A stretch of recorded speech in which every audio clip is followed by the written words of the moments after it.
Welcome to my channel Sociology 3-in-1, and today's lecture we will talk about the conceptual attributes of culture.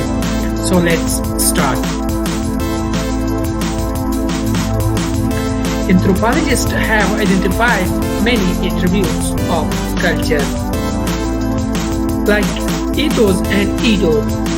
This distinction, as given by Kruger, highlights two different aspects of a culture in a society.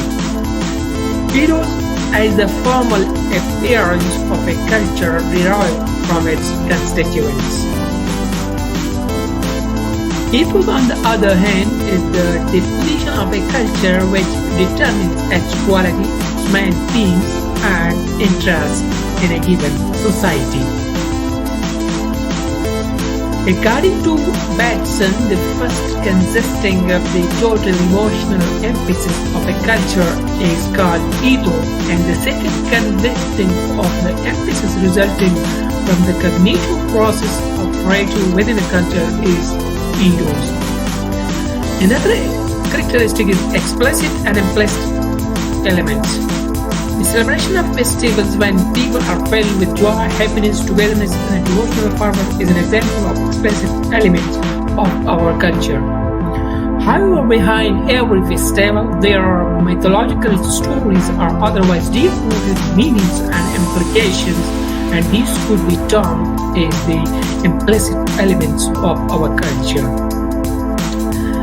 Cultural determinism, another characteristic. The term cultural determinism proposes a viewpoint according to which culture determines everything in the society. Culture is the matrix of everything else and is itself governed by its own laws of growth and operations.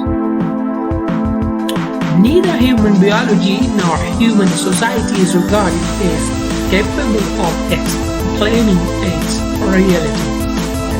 With the increasing accumulation of the evidence of the role which individuals play in affectioning and changing culture, it became obvious that among various other types of causes, individuals also were, at least to some extent, the creators of culture.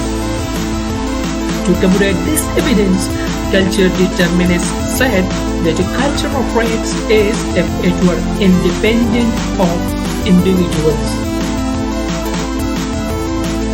This viewpoint suffered from the culturalistic fallacy of regarding culture as the essence and self-mover of human life. Culture versus individual. According to Langton, for majority of us, culture plays the role of a guide.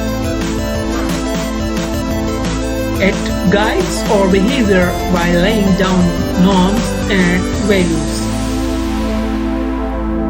Culture is must for our own survival, which prompted some people to call it liberation. Thank you very much.